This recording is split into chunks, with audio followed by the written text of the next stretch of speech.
What's up guys, welcome back to another Swampfox Optics video, and we're out of the office today, out in beautiful Colorado mountains. Today we're talking about this rifle and the 2-10 I put on it.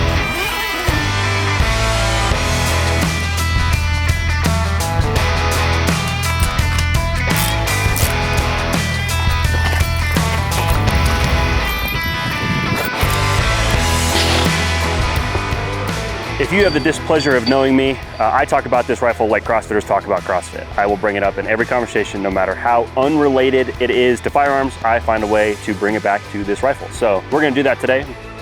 I have our Warhawk 2-10 on here. This thing has been phenomenal for this use case. Like I said, I do a lot of 400 to 600 yard shooting with this, and it's certainly a capable rifle of doing that, especially with some 77 grain ammo. Having an optic that I can actually see out that far and see where my hits are. You know, 5.56 really doesn't recoil, and being able to get into 10 power to actually see where hits are going and have a better understanding what I'm doing.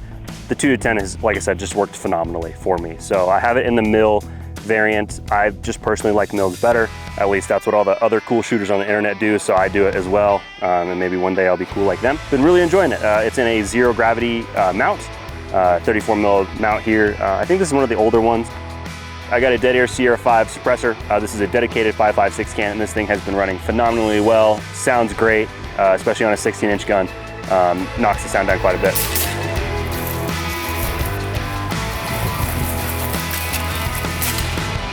We're really enjoying that. It's a good fit. Got a Magpul Bipod. Like I said, it's a 16-inch rifle, so I like to do a little bit more longer range shooting with this compared to a normal 5.56 rifle, and so that just allows me to set it down and have that on there. It's not too much added weight, and it's Magpul, so I can kind of beat up on it and not feel bad. I've got a Surefire 640 dual fuel light on here. I'm running it on an Arasaka mount that allows me to actually kind of tilt it a little bit better than the one that comes with it. Got a regular Surefire tape switch. I zip tied this thing down just so it stays out of the way and doesn't move. Go away. Yeah, it is cool. Even the fly thinks it's cool. And then I've got some rail covers on here for my soft baby supple hands so they don't get hurt. For furniture on this thing, I've got an Emissary development handbrake.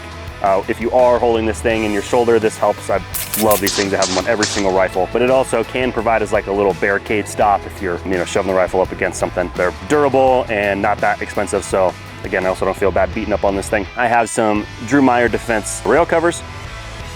They're not super necessary for like grip, but they are like an indexing point and a different texture. So it helps me, make sure that I'm getting my hand in the right spot every time I'm feeling for this texture, as opposed for just trying to randomly grab a certain part of the rifle. Like I said, the tape switch is positioned where my thumb kind of naturally falls over the top of that. So I'm coming a little bit further down, talk about the actual receiver set itself. So this started out its life as a, essentially just a Model 1 receiver set. So it's a Radian upper receiver handguard combo as well as the lower receiver. I really like this upper receiver set because it does come as a set. You can't just buy the upper receiver or the handguard itself and throw them together. They are made together, made for each other. So, with this being more a precision focused rifle, it's not a true monolithic upper receiver, but it is pretty darn close. The fitment's fantastic. I can't tell you how many times I've taken this thing apart and I still have to really kind of pressure this handguard on because the fit is so tight and so secure. So, been really enjoying that for a more precision focus. Got a BCM bolt carrier group in there. This thing's been running great.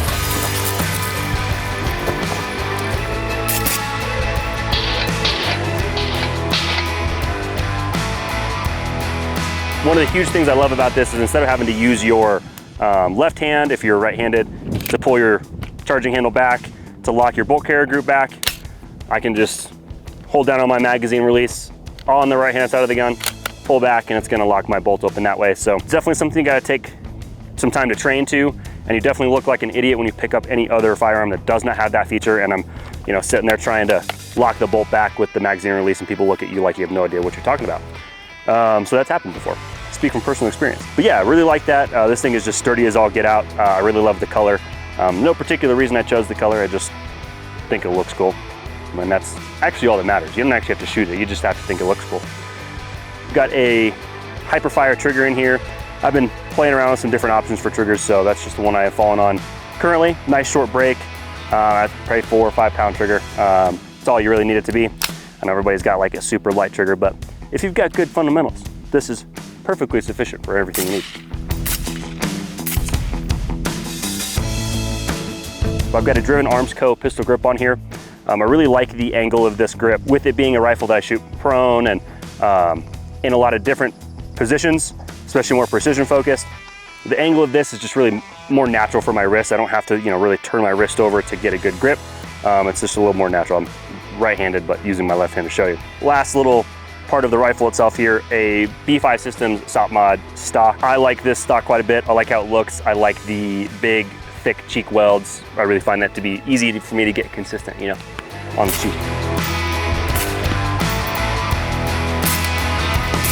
Thing here, this is a Subrev Tech bag rider, attaches specifically to this stock. Like I said before, I do a lot of 400 to 600 yard shooting with this gun, and this allows me to get a bag under a little bit easier. Not necessary, but again, it also looks cool and it's pretty functional, so that's pretty dope. One more thing I forgot to mention earlier, I am running a adjustable gas block on here. There's a Superlative Arms gas block on the Criterion 16-inch barrel. The Criterion's an absolute tack driver. I couldn't recommend these barrels enough. This thing has done everything I needed to do and more. Probably one of the most accurate rifles in my collection. So good little combo there. And like I said, with the Dead Air Sierra 5, this thing has been just a real pleasure to shoot.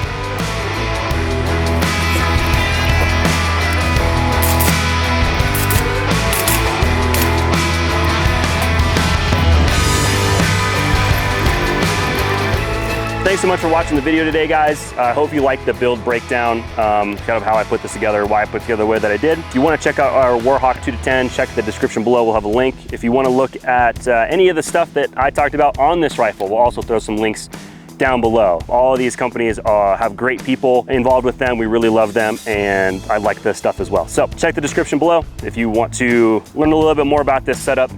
If you like content like this, please let us know. We're gonna do a lot more stuff like this. We have a lot of guys that really like to shoot and have a lot of really, really cool guns, and so we wanna highlight those. Thanks so much for watching, guys. We'll catch you in the next video. Like, subscribe, do all the things if you want to. If not, that's okay, but we'll see you in the next video.